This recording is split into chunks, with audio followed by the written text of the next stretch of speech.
Good morning everyone. आप सभी का बहुत बहुत स्वागत है आपके अपने चैनल स्मार्ट स्टडी क्लासेस पर। और मैं आपकी बायोलॉजी एजुकेटर वर्षा सिंह आप सभी का तहे दिल से बहुत बहुत स्वागत करती हूं।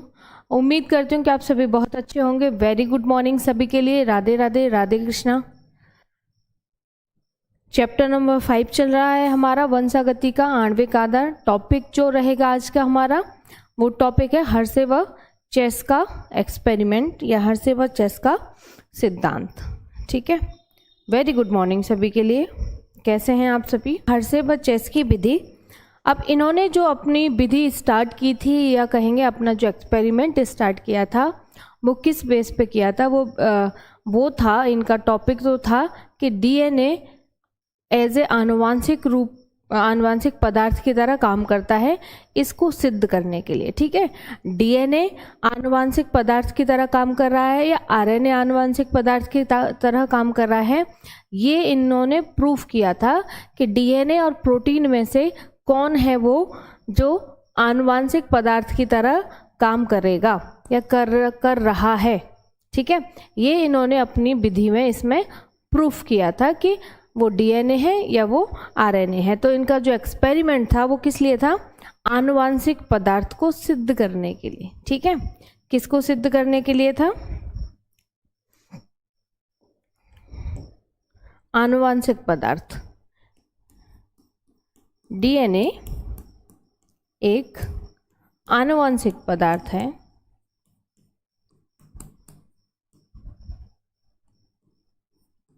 आनुवांशिक पदार्थ है। ठीक है, ये लाइन जो है इसको इन्होंने प्रूफ करके दिखाया था कि जो डीएनए है वो एक आनुवांशिक पदार्थ है। इसको बेस मानते हुए इन्होंने अपना एक्सपेरिमेंट शुरू किया था। ठीक है, हर्षे व चेस डीएनए एक आनुवांशिक पदार्थ है। अब इनको किस में से चूज करना था? डीएनए व प्रोटीन में से। ठीक है, इनका जो बहस चल रही थी वो चल रही थी डीएनए व प्रोटीन के बीच में। ठीक है, डीएनए व प्रोटीन के बीच में इनकी बहस चल रही थी कि प्रोटीन एज ए आनुवांशिक पदार्थ काम करेगा या डीएनए एज ए आनुवांशिक पदार्थ यहाँ पर काम करेगा। तो इनको प्रूफ करना था, इनका मानना था कि डीएनए एज ए आनुवांशिक पदार्थ काम करता है, तो इनको वो ही प्रूफ करना था यहाँ पर। ठीक है, good morning, very good morning. ठीक है, रिकॉर्डेड क्लास देख लीजिएगा अगर आपको कोई काम है तो, बाकी सभी शेयर कर लें। चलो ठीक है, तो इन दोनों में से इनको देखना था। तो जो हमारे साइंटिस्ट थे हर्षे व चेस,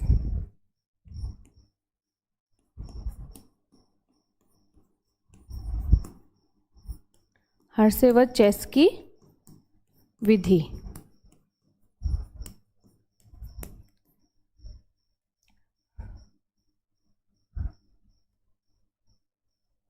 ठीक है, अभी मैंने कहा जस्ट आपको कि इनको प्रोटीन व डीएनए में से सिद्ध करना था कि प्रोटीन या डीएनए में से इनमें से कौन आनुवांशिक पदार्थ की तरह काम करता है यहाँ पर। ठीक है, चलिए अब इन्होंने जो अपना ये सिद्धांत दिया था ये कब दिया था? आप में से कोई बता सकता है? किन किन चीज़ों का उपयोग किया?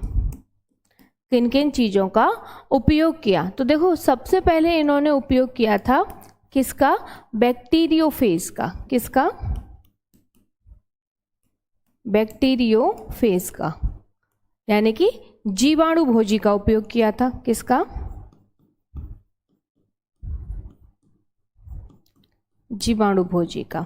बैक्टीरियोफेज या कहेंगे जीवाणु भोजी का उपयोग किया था सबसे पहले। अब ये जो बैक्टीरियोफेज है ये है क्या? ये है एक वायरस। क्या है? एक वायरस है, एक विषाणु है। इसके नाम से आप समझिए जीवाणु भोजी। क्या है?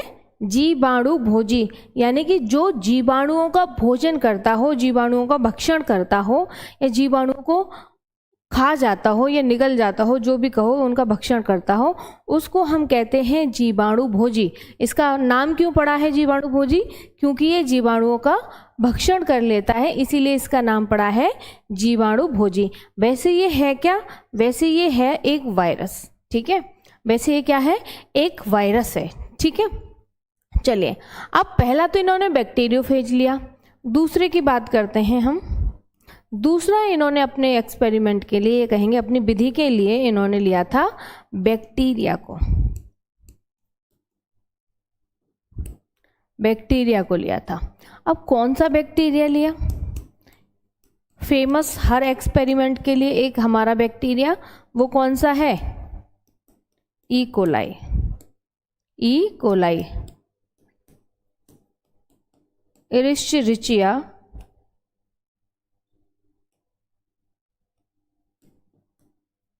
कोलाई,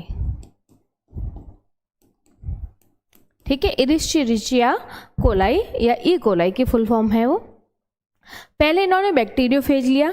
बैक्टीरियोफेज का मतलब बता दिया, जो बैक्टीरियाओं का भक्षण करता हो या जो जीवाणुओं को खा जाता हो, नष्ट कर देता हो।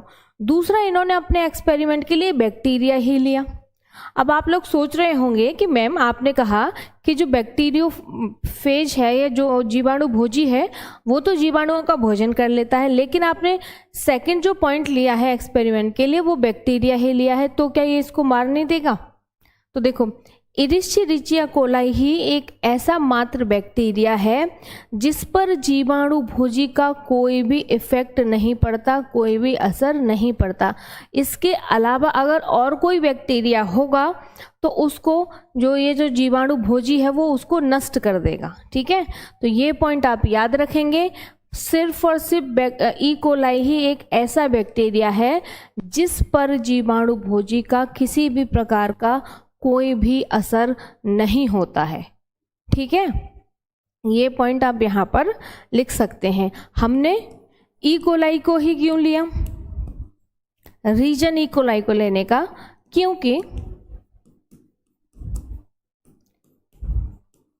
ये एक ऐसा मात्र बैक्टीरिया है जिस पर जीवाणु भोजी का कोई भी असर नहीं होता है, ठीक है। जिस पर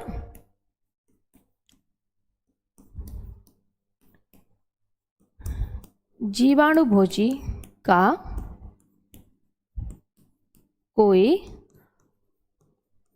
असर नहीं होता है, नहीं होता है, ठीक है। अगर इसकी जगह और कोई बैक्टीरिया होता तो उसको बैक्टीरियोफेज या कहेंगे जीवाणु भोजी नष्ट कर चुका होता, क्योंकि ई कोलाई ही एक ऐसा बैक्टीरिया है जिसको नष्ट नहीं किया जा सकता बैक्टीरियोफेज द्वारा। इसीलिए ही अपने एक्सपेरिमेंट के लिए हर्शे व चेस ने ई कोलाई को लिया था, ठीक है भाई। बैक्टीरियोफेज ले लिया, बैक्टीरिया ले लिया। अब तीसरा क्या लिया था? तीसरा इन्होंने एलिमेंट लिया था, तत्व लिया था। कौन सा? वो लिया था सल्फर, ठीक है। सल्फर लिया था। सल्फर भी कौन सा लिया था? रेडियो एक्टिव लिया था। कौन सा सल्फर लिया था? रेडियो एक्टिव, ठीक है। रेडियो एक्टिव सल्फर लिया था यहाँ पर इन्होंने। जो सामान्य था वो सल्फर इन्होंने यहाँ पर नहीं लिया था, ठीक है। तो सल्फर लिया था इन्होंने कौन सा? Radio active, radio active sulphur लिया था। और दूसरा क्या लिया था? ये तो हो गया पहला ए बी। दूसरा लिया था इन्होंने क्या? फॉस्फोरस,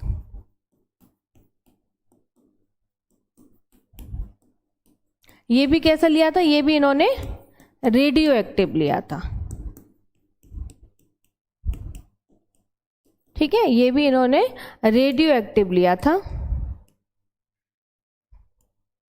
दोनों के दोनों कैसे लिए थे? सल्फर और फास्फोरस इन्होंने दोनों के दोनों रेडियो एक्टिव लिए थे, ठीक है।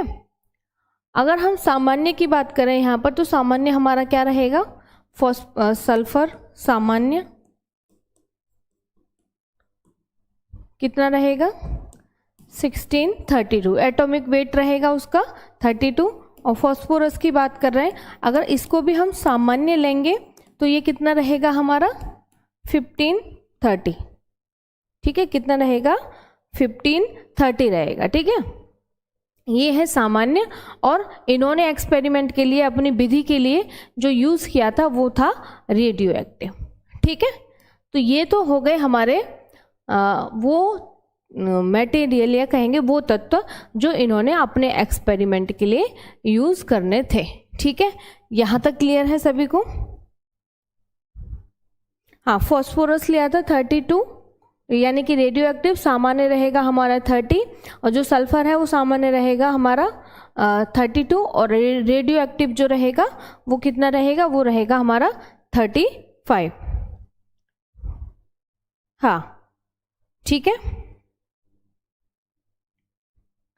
चलिए अब देखो, हम सल्फर की बात कर रहे हैं यहाँ पर, तो जो हमारा सल्फर रहता है, सल्फर हमेशा हमारा किसमें, प्रोटीन जो वो रहता है उसका प्रोटीन का जो कोड रहता है उसमें प्रेजेंट रहता है। कहाँ पे? प्रोटीन कोड में। किसके? बैक्टीरियोफेज के प्रोटीन कोड में प्रेजेंट रहता है, ठीक है। वहीं अगर हम फास्फोरस की बात करें तो अभी कल 1-2 दिन पहले हमने डीएनए वाला लेक्चर लिया था, तो वहाँ पे हमको पढ़ने को मिला था, ठीक है। तो फास्फोरस हमारा कहाँ पाया जाएगा? डीएनए में, ठीक है। ये हमको डीएनए में देखने को मिलेगा। चलिए, अब इतने पॉइंट्स आप लोगों को क्लियर है यहाँ पे? पहले ये बताइए, फिर अब हम आगे बढ़ेंगे। पहले यहाँ तक बताओ, यहाँ तक ये पॉइंट क्लियर है कि हमने बैक्टीरियोफेज लिया जो बैक्टीरिया को नष्ट कर देता है। दूसरा हमने बैक्टीरिया लिया एक ई कोलाई, ठीक है, एरिस्चेरिचिया कोलाई। एरिस्चेरिचिया कोलाई ही क्यों लिया? क्योंकि इस पे बैक्टीरियोफेज का कोई भी असर नहीं पड़ता है, ठीक है। 2 एलिमेंट लिए हमने, एक लिया सल्फर, कौन सा? रेडियो एक्टिव लिया, और दूसरा फास्फोरस लिया, वो भी हमने रेडियो एक्टिव लिया, ठीक है। यहाँ तक क्लियर है? पहले ये बताएं। देखो, जो ये हर्शे व चेस जो साइंटिस्ट थे, इन्होंने एक्सपेरिमेंट करना था कि डीएनए एज ए आनुवांशिक पदार्थ काम करता है या प्रोटीन एज ए आनुवांशिक पदार्थ काम करता है। जब कोई चीज़ को हम कहते हैं तो हमको उसको प्रूफ भी करना होता है, ठीक है। तो इनका ये मानना था कि डीएनए एज ए आनुवांशिक पदार्थ काम करता है, इनका ऐसा मानना था, ठीक है, कि डीएनए जो है वो ही आनुवांशिक पदार्थ की तरह काम करता है। अब इनका जो मानना था उसको इन्होंने प्रूफ किया था।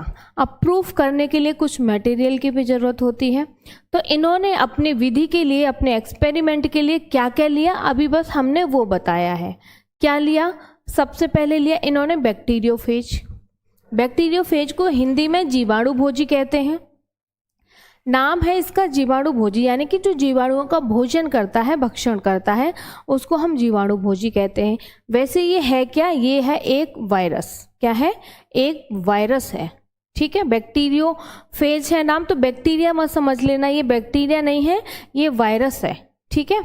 अब सेकंड जो इन्होंने लिया था वो लिया था इन्होंने बैक्टीरिया। बैक्टीरिया लिया, कौन सा बैक्टीरिया लिया? तो वो लिया एरिस्चेरिचिया कोलाई, या कहेंगे ई कोलाई। ये मैंने यहाँ पे ई कोलाई लिखा है ना, ई कोलाई की फुल फॉर्म है ये एरिस्चेरिचिया कोलाई। आपके बोर्ड एग्जामिनेशन में फुल फॉर्म पूछ लेता है कि ई कोलाई की फुल फॉर्म बताइए, तो एरिस्चेरिचिया कोलाई इसकी फुल फॉर्म है, ठीक है। चलिए अब आगे देखिए, हमने ई कोलाई को ही क्यों लिया? ई कोलाई को ही हमने क्यों लिया एक्सपेरिमेंट के लिए? क्योंकि ई कोलाई ही एक ऐसा मात्र बैक्टीरिया है जिस पर जीवाणु भोजी का कोई भी असर नहीं होता। जीवाणु भोजी जीवाणु को खा जाता है, लेकिन जो ई कोलाई है ये भी तो जीवाणु है।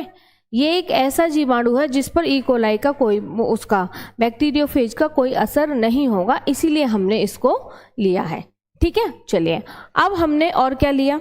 हमने 2 एलिमेंट भी लिए, 2 तत्व लिए। कौन कौन से? सल्फर और फास्फोरस। कौन कौन से लिए?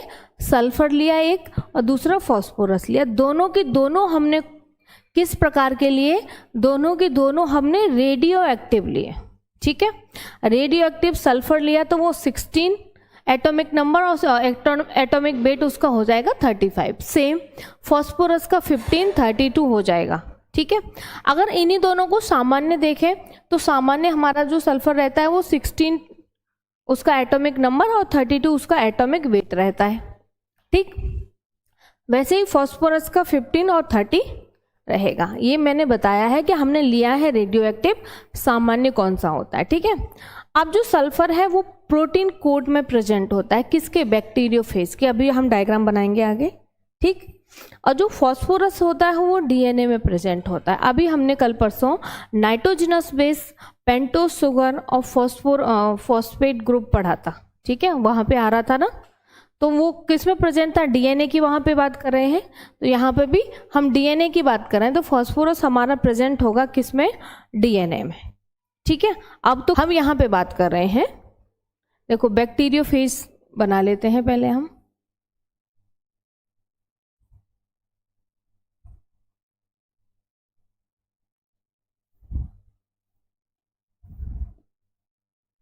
ठीक है, ये हमारा बैक्टीरियोफेज है।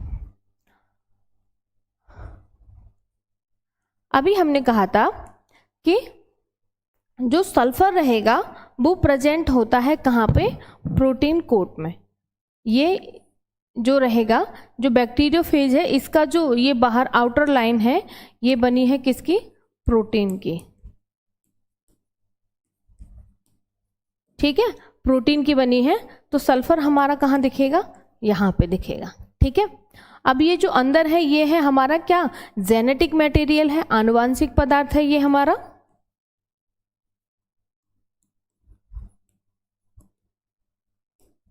जेनेटिक मटेरियल है। अभी हमें नहीं पता है कि as a genetic material protein काम करेगा या डीएनए काम करेगा, तो हमने बस ये बोल दिया है ये हमारा जेनेटिक मटेरियल है, यहाँ पे हमारा पाया जाएगा फॉस्फोरस, ठीक है। अभी मैंने लास्ट स्लाइड पे ये ही बोला था, ठीक है, याद कीजिए जरा। यहाँ देखिए प्रोटीन कोड में प्रेजेंट होता है और फॉस्फोरस हमारा कहाँ प्रेजेंट होता है? वो डीएनए में प्रेजेंट होता है, ठीक है। ठीक है, हमने ले लिया बैक्टीरियोफेज। ये बैक्टीरियोफेज का डायग्राम है जीवाणुभोजी का, ठीक है। अब हम करेंगे अपना एक्सपेरिमेंट। हाँ बिल्कुल होगा चैप्टर का टेस्ट भाई, चैप्टर फिनिश हो जाएगा उसके बाद में ही होगा, ठीक है। जब चैप्टर फिनिश हो जाएगा उसके बाद में होगा टेस्ट आप लोगों का। वो हमारा हर चैप्टर का रहता है, जब हमारा चैप्टर फिनिश हो जाता है उसके बाद में हमारा उसका टेस्ट रहता है, ठीक है। चलिए ठीक है, ये यहाँ तक ये डायग्राम हो गया हमारा। अब हम अपना एक एक्सपेरिमेंट देख लेते हैं। चलिए, अब हमने जो रेडियो एक्टिव सल्फर और फॉस्फोरस हमने जो लिया है, हम क्या करेंगे अब एक एक करके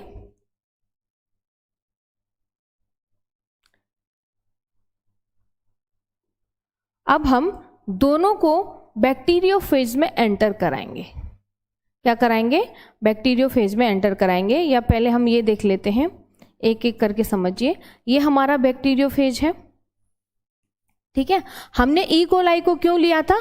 हमने ई कोलाई को सिर्फ और सिर्फ इसलिए लिया था क्योंकि ई कोलाई है उस पर बैक्टीरियोफेज का कोई भी असर नहीं पड़ता है, इसीलिए तो लिया था हमने ई कोलाई को, ठीक है।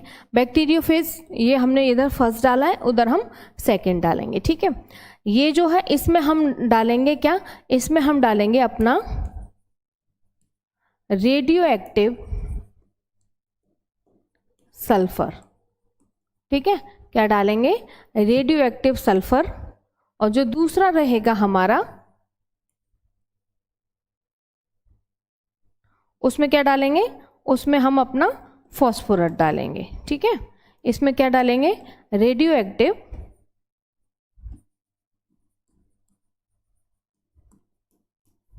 अपना फॉस्फोरस, ठीक है। दोनों में रेडियो एक्टिव यूज कर रहे हैं, सल्फर और फॉस्फोरस, ठीक है। अब हमने पहले तो ये ले लिया कि रेडियो एक्टिव सल्फर और रेडियो एक्टिव फॉस्फोरस, ठीक है। अब हम इसको कराएंगे ई कोलाई में प्रवेश। दोनों को यहाँ पे देख लीजिए ढंग से आप लोग। एक में हमने क्या लिया है, बस ये दोनों प्रोसेस ही जो मैंने लिखा है 1 और 2 ये ही आगे प्रोसीड करेंगे, आप इनको ध्यान रखना, ठीक है। पहले में हमने सल्फर लिया है रेडियो एक्टिव, दूसरे में हमने फॉस्फोरस लिया है रेडियो एक्टिव। ठीक है, आगे इसी को कंटिन्यू करेंगे, इसी को आपको ध्यान में रखना है। अब हम इसको क्या करेंगे, इसको हम ई कोलाई में प्रवेश करा देंगे। किस में प्रवेश कराएंगे,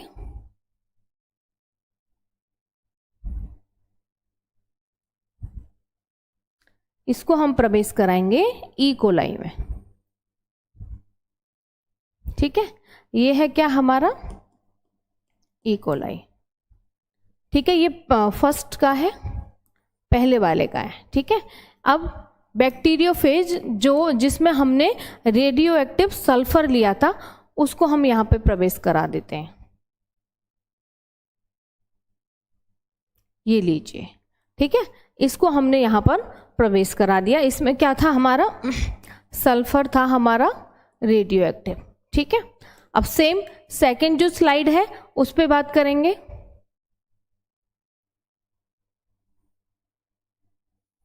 इसमें हमने क्या लिया है, इसमें लिया है हमने फॉस्फोरस रेडियो एक्टिव। ठीक है, तो जिसमें बैक्टीरियोफेज में एंटर डाला था फॉस्फोरस, उस बैक्टीरियोफेज को अब हम इसमें ई कोलाई में यहाँ पर प्रवेश करा देंगे। यहाँ पर हमारे पास क्या है, ये है फॉस्फोरस रेडियो एक्टिव। ठीक है,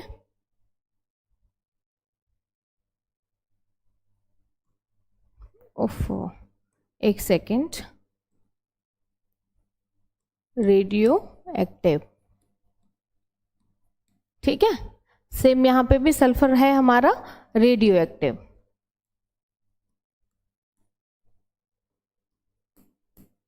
ठीक है, अब जो बैक्टीरियोफेज में हमने दोनों फॉस्फोरस व सल्फर रेडियो एक्टिव लिए थे, अब उसको हमने ई कोलाई में प्रवेश करा दिया। अब हमने क्या कर दिया, उसको ई कोलाई में यहाँ पर हमने प्रवेश करा दिया है। ठीक है, तो हम ये कह सकते हैं कि इसका अब ये जो बैक्टीरियोफेज है ये यहाँ पे क्या हो जाएगा, इन्फेक्टेड हो जाएगा। क्या हो जाएगा, इन्फेक्टेड हो जाएगा, या कहेंगे इसका यहाँ पर संक्रमण हो जाएगा। ये क्या है हमारा बैक्टीरियोफेज लिया है हमने, पूरा प्रॉपर लिख दिया है बैक्टीरियोफेज, जिसमें रेडियो एक्टिव लिया है हमने सल्फर। ठीक है, सेम यहाँ पे फॉस्फोरस लिया है।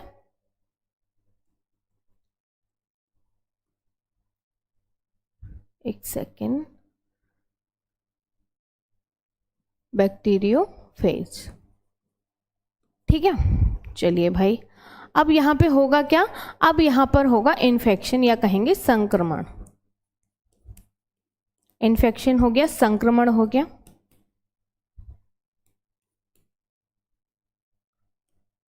यानी कि जो बैक्टीरियोफेज दोनों जो रेडियो एक्टिव चीजें लेके अपने आप पे चला था, वो क्या करेगा, अब यहाँ पर संक्रमित कर देगा ई कोलाई को। क्या करेगा, ई कोलाई को यहाँ पर संक्रमित कर देगा। ठीक है, यानी कि इसमें ये प्रवेश करेगा, ये जो बैक्टीरियोफेज है ये इसके अंदर क्या करेगा, प्रवेश करेगा, और अपना जो उसका मटेरियल है उसको यहाँ पर इन्फेक्ट कराने की कोशिश करेगा। यानी कि अपना मटेरियल ई कोलाई में यहाँ पर डालने की कोशिश करेगा। ठीक है, यहाँ तक क्लियर है। हमने बैक्टीरियोफेज को यहाँ पर इंसर्ट करा दिया, तो वो यहाँ पे जाके क्या करेगा, संक्रमण करेगा। ठीक है,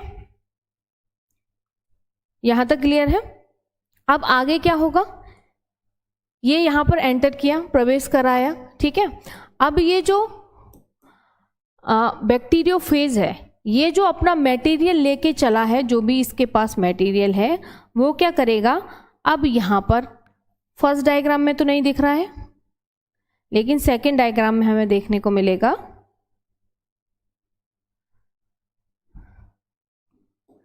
ये जो बैक्टीरियोफेज हमने लिया है यहाँ पर, ये अपना जो इसका मटेरियल है, ठीक है, ये जो इसका अपना मटेरियल होगा, ये क्या करेगा, इस मटेरियल को यहाँ पर अंदर क्या करेगा, छोड़ देगा। ठीक है, अंदर क्या कर देगा, छोड़ देगा, या कहेंगे इसको ब्लेंड कर देगा, मतलब उसमें मिक्स कर देगा, अपना अनावरण कर देगा, अपना जो मटेरियल है उसका वो यहाँ पर प्रवेश करा देगा। सेम जो हमने जिसमें फॉस्फोरस लिया है वो वाला बैक्टीरियोफेज भी सेम काम करेगा। यहाँ पे भी देखिए,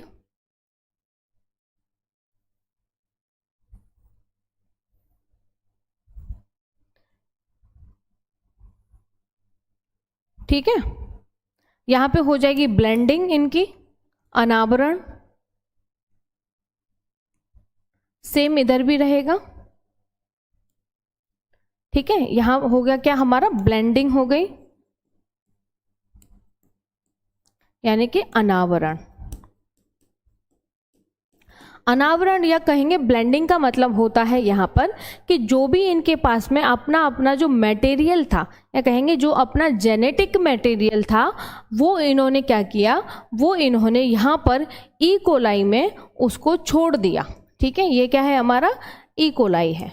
ठीक है, ये कह सकते हैं कि ई कोलाई में अपना अपना जो जेनेटिक मटेरियल था इनका, वो इन्होंने यहाँ पर ई कोलाई में उसको छोड़ दिया। उस ब्लेंडिंग का मतलब होता है ब्लेंड कर दिया, अपना जेनेटिक मटेरियल ई कोलाई में डाल दिया, उसको ब्लेंड करा दिया, मिक्स करा दिया। ठीक है, क्लियर यहाँ तक।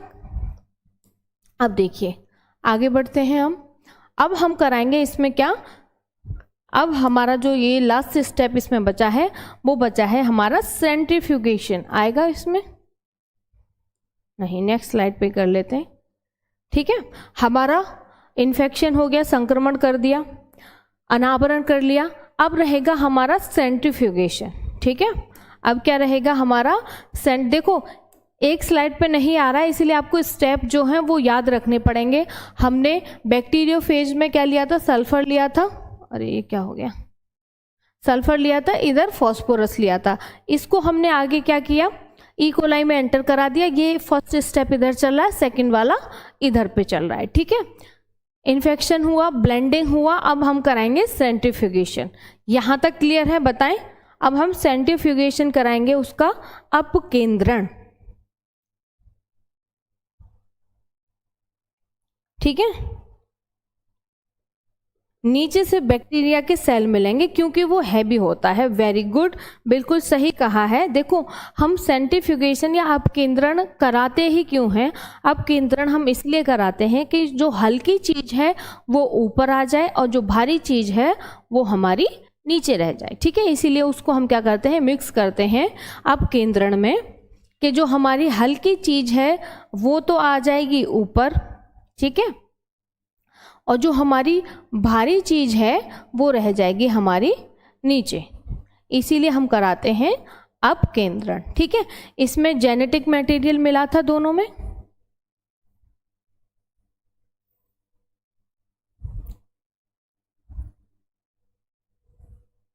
ठीक है, अब हम इनमें था हमारा जेनेटिक मटेरियल।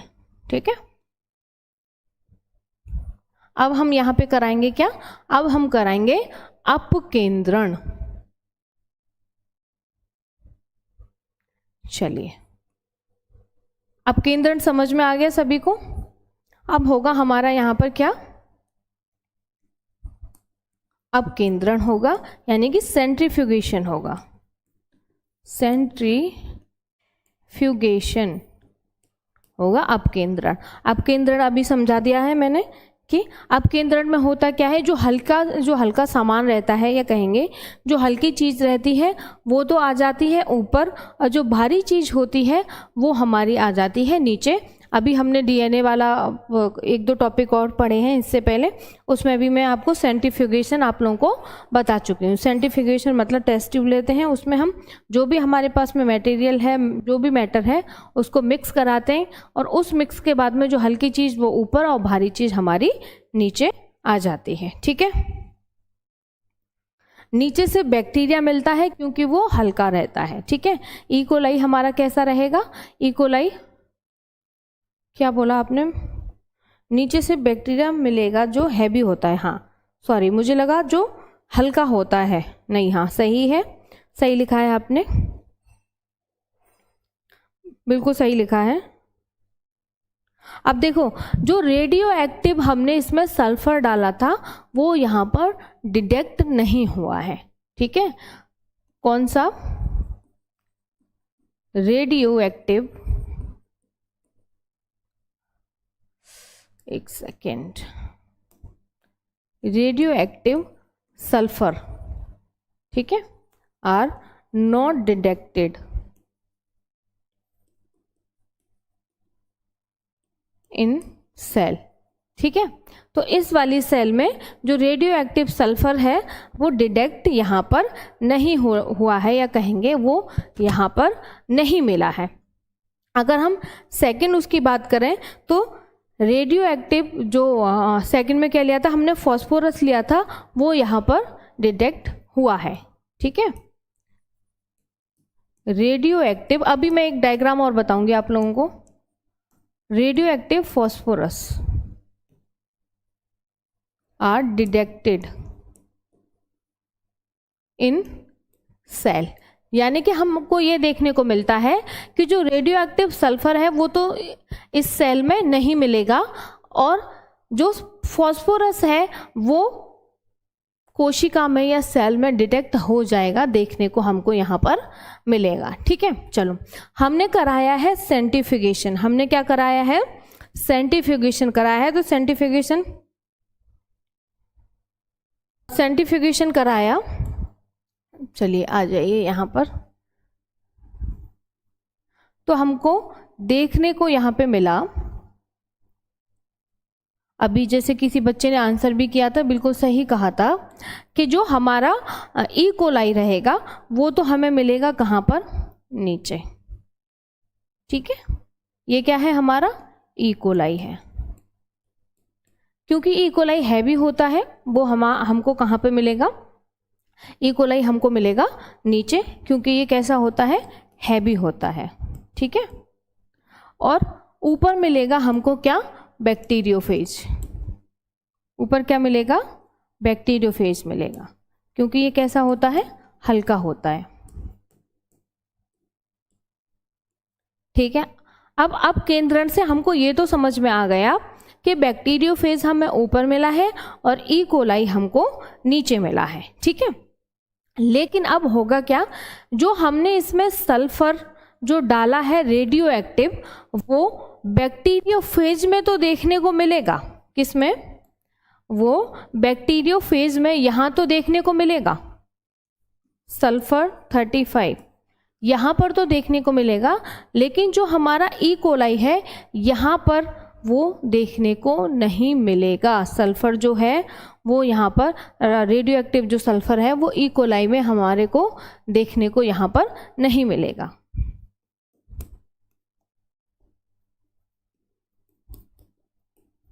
ठीक है, ई कोलाई में नहीं मिला है, सिर्फ और सिर्फ बैक्टीरियोफेज में वो हमको देखने को मिला है, सेंट्रीफ्यूगेशन जब हमने कराया है। ठीक है, अब आते हैं हम इधर, जिधर हमने फॉस्फोरस डाला है, जिधर हमने रेडियो एक्टिव फॉस्फोरस जो डाला है। अब इधर आ जाइए।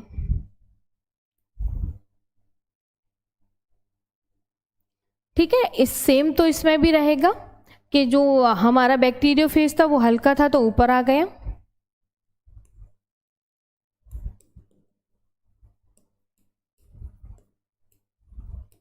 ठीक है, और जो हमारा ई कोलाई था वो हमारा नीचे रह गया, ई कोलाई।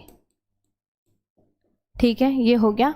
अब हम यहाँ पे बात कर रहे हैं, यहाँ पे लिया था हमने क्या, फॉस्फोरस लिया था रेडियो एक्टिव। ठीक है, हमने क्या लिया था, फॉस्फोरस लिया था रेडियो एक्टिव, जो कि हम बोल रहे थे कि सल्फर जो है हमारा प्रोटीन कोट में प्रेजेंट रहता है और फॉस्फोरस हमारा डीएनए में प्रेजेंट रहता है। हमने स्टार्टिंग में ये वाली बात लिखी थी कि सल्फर हमारा प्रोटीन कोड में और फॉस्फोरस हमारा प्रेजेंट रहता है कहाँ पर, डीएनए में। ठीक है, तो अब हम अगर इसमें देखें तो इसमें हमको जो हमारा फॉस्फोरस है वो यहाँ पे भी देखने को मिलेगा और फॉस्फोरस वो हमें यहाँ पे भी देखने को मिलेगा। ठीक है, तो कहने का मतलब यहाँ पर ये हुआ, प्रूफ ये हुआ कि फॉस्फोरस जो कि हमारा डीएनए में पाया जा रहा था, तो डीएनए ही हमारा एज ए जेनेटिक मटेरियल काम करता है। प्रोटीन जो है वो एज ए जेनेटिक मटेरियल यहाँ पर काम नहीं करेगा। ठीक है, क्योंकि देखो फर्स्ट में देखोगे आप तो यहाँ पर ई कोलाई में डिटेक्ट हो रहा है, नहीं हो रहा, लेकिन यहाँ पे जो हमारा फॉस्फोरस है रेडियो एक्टिव वो डिटेक्ट हो रहा है ई कोलाई में। ठीक है, तो DNA as a genetic material ही काम करता है, प्रोटीन जो है वो एज ए जेनेटिक मटेरियल काम नहीं करता है। ठीक है, बड़ी बात नहीं है, सिंपल सी बात है, एक बार ऐसे समझ लीजिए, फिर मैं आपको ये भी बता दूंगी। उन्होंने अपने एक्सपेरिमेंट के लिए बैक्टीरियोफेज लिया, बैक्टीरिया लिया, रेडियो एक्टिव फॉस्फोरस और सल्फर लिए। ठीक है, सल्फर हमारा प्रोटीन कोड में पाया जाता है, फॉस्फोरस हमारा डीएनए में पाया जाता है, डीएनए जब हमने पढ़ा था।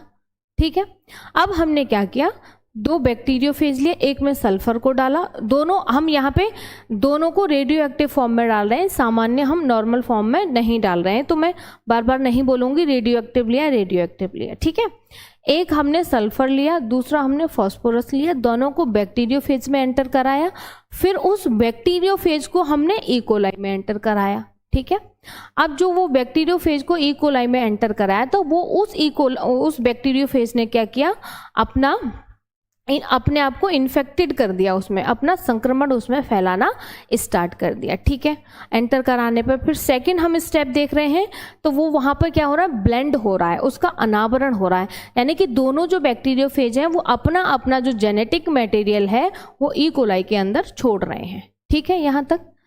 अब नेक्स्ट स्टेप रहेगा, वहाँ रहता है हमारा सेंट्रीफ्यूगेशन। सेंट्रीफ्यूगेशन में हम क्या कराते हैं, सेंट्रीफ्यूगेशन कराते हैं तो जो हल्का मटेरियल है वो ऊपर आ जाता है, भारी जो है वो नीचे रह जाता है। भारी है हमारे पास में ई कोलाई जो कि दोनों स्लाइड में नीचे आ गया है, और हल्का है हमारे पास में बैक्टीरियोफेज जो कि ऊपर रह गया है। अब हम देखते हैं जो फर्स्ट स्लाइड में जिसमें हमने सल्फर लिया था वो तो डिटेक्ट नहीं हो रहा है, किसमें, ई कोलाई की बात कर रहे हैं। ठीक है, ई कोलाई में डिटेक्ट नहीं हो रहा है, जबकि जो दूसरी स्लाइड है जिसमें हमने फॉस्फोरस लिया था वहां पर उस सेल में वो डिटेक्ट हो रहा है फॉस्फोरस। ठीक है, क्योंकि फॉस्फोरस हमारा किस में पाया जाता है, डीएनए में, तो इसीलिए हम इसको मान के चल रहे हैं कि डीएनए ही हमारा एज ए जेनेटिक मटेरियल यहाँ पर काम करता है। अब अगर आप बहुत उस चक्कर में पड़ोगे कि डायग्राम था, ये हुआ वो हुआ, तो आप कंफ्यूजन में आ जाओगे, समझ में नहीं आएगा। सिंपल सा एक वे है, दोनों को ले लीजिए और बैक्टीरियोफेज में डाल के आगे का प्रोसेस अपना स्टार्ट कर दीजिए। ठीक है,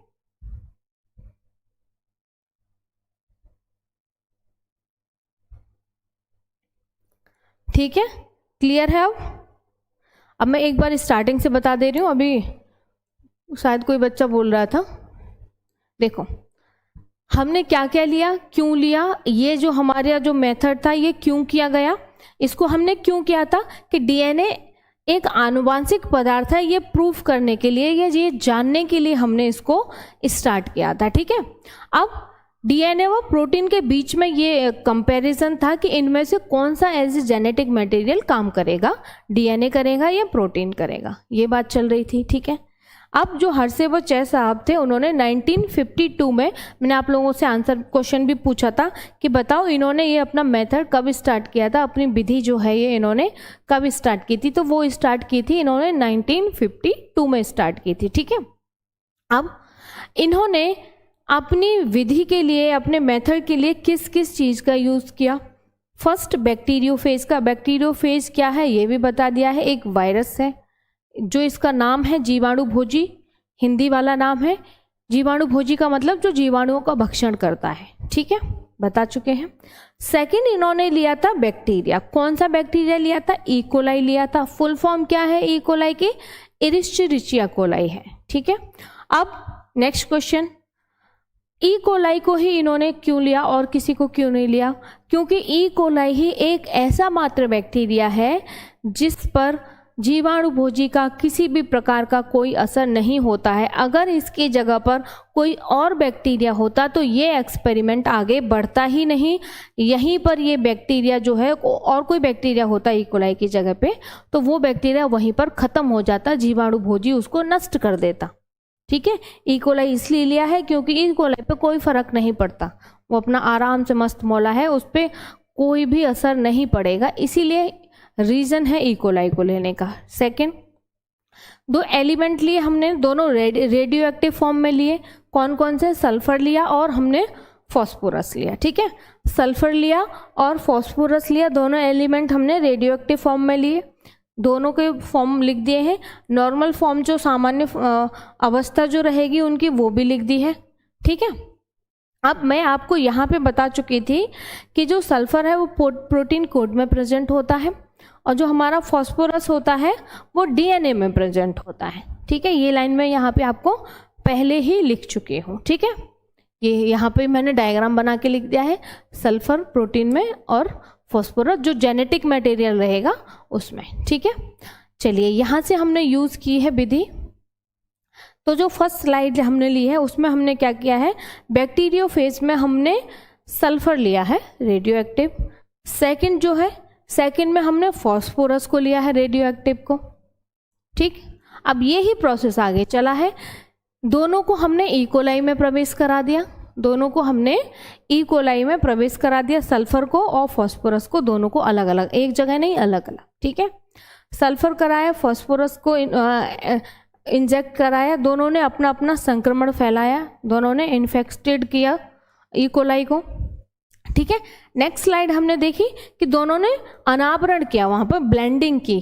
किस चीज की ब्लेंडिंग की? दोनों ने अपना अपना जो जेनेटिक मटेरियल था वो ई कोलाई के अंदर यहाँ पर डाल दिया। देखो अपना अपना जेनेटिक मटेरियल दोनों ने ई कोलाई के अंदर यहाँ पर डाल दिया है, ठीक है, ठीक है। ई कोलाई के अंदर दोनों ने अपना अपना मटेरियल डाल दिया। अब यहाँ पे बात करते हैं, अब हमने कराया जब उन्होंने दोनों ने सल्फर वाला बैक्टीरियोफेज और फॉस्फोरस वाला बैक्टीरियोफेज दोनों ने अपना जेनेटिक मटेरियल उसमें छोड़ दिया, अनावरण कर दिया, फिर हम उसका कराएंगे क्या, अपकेंद्रण, ठीक है। अपकेंद्रण कराएंगे। अपकेंद्रण होता क्या है वो मैं आपको बता चुकी हूँ, ठीक है। अपकेंद्रण में हल्की चीज ऊपर आ जाती है, भारी चीज हमारी नीचे रह जाती है, ठीक। चलिए अब अपकेंद्रण कराने पे हमने देखा कि जो सल्फर वाला जो बैक्टीरियोफेज था जो लिया था हमने, उसमें जो है वो radio active sulphur not detected, किस में, ई कोलाई में, ठीक है। जो सेल लिखा है मैंने ई कोलाई में डिटेक्ट नहीं हुआ है, बाकी बैक्टीरियोफेज में तो वो है, देखो मैंने यहाँ लिखा है बैक्टीरियोफेज में है, ई कोलाई में डिटेक्ट नहीं हुआ है। लेकिन जो हमने दूसरी स्लाइड ली है फॉस्फोरस वाली, वो उसमें प्रेजेंट है, ठीक है, उसमें ई कोलाई में प्रेजेंट है यहाँ पर। तो ई कोलाई में प्रेजेंट है फॉस्फोरस, तो किस में पाया जा रहा था, हमने स्टार्टिंग में बताया था, तो डीएनए में पाया जा रहा था। तो इससे ये प्रूफ होता है कि डीएनए ही हमारा एज ए जेनेटिक मटेरियल काम करता है, ठीक है।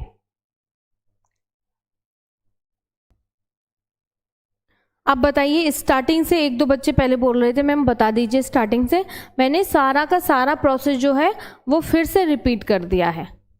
अब तो मुझे लगता है आप लोगों को नोट डाउन करने की भी ज़रूरत नहीं होनी चाहिए, सारा आपकी टिप पे होना चाहिए, क्या क्या लिया, कैसे लिया, क्या हुआ क्या नहीं हुआ। यस मैम क्लियर है, चलो वेरी गुड।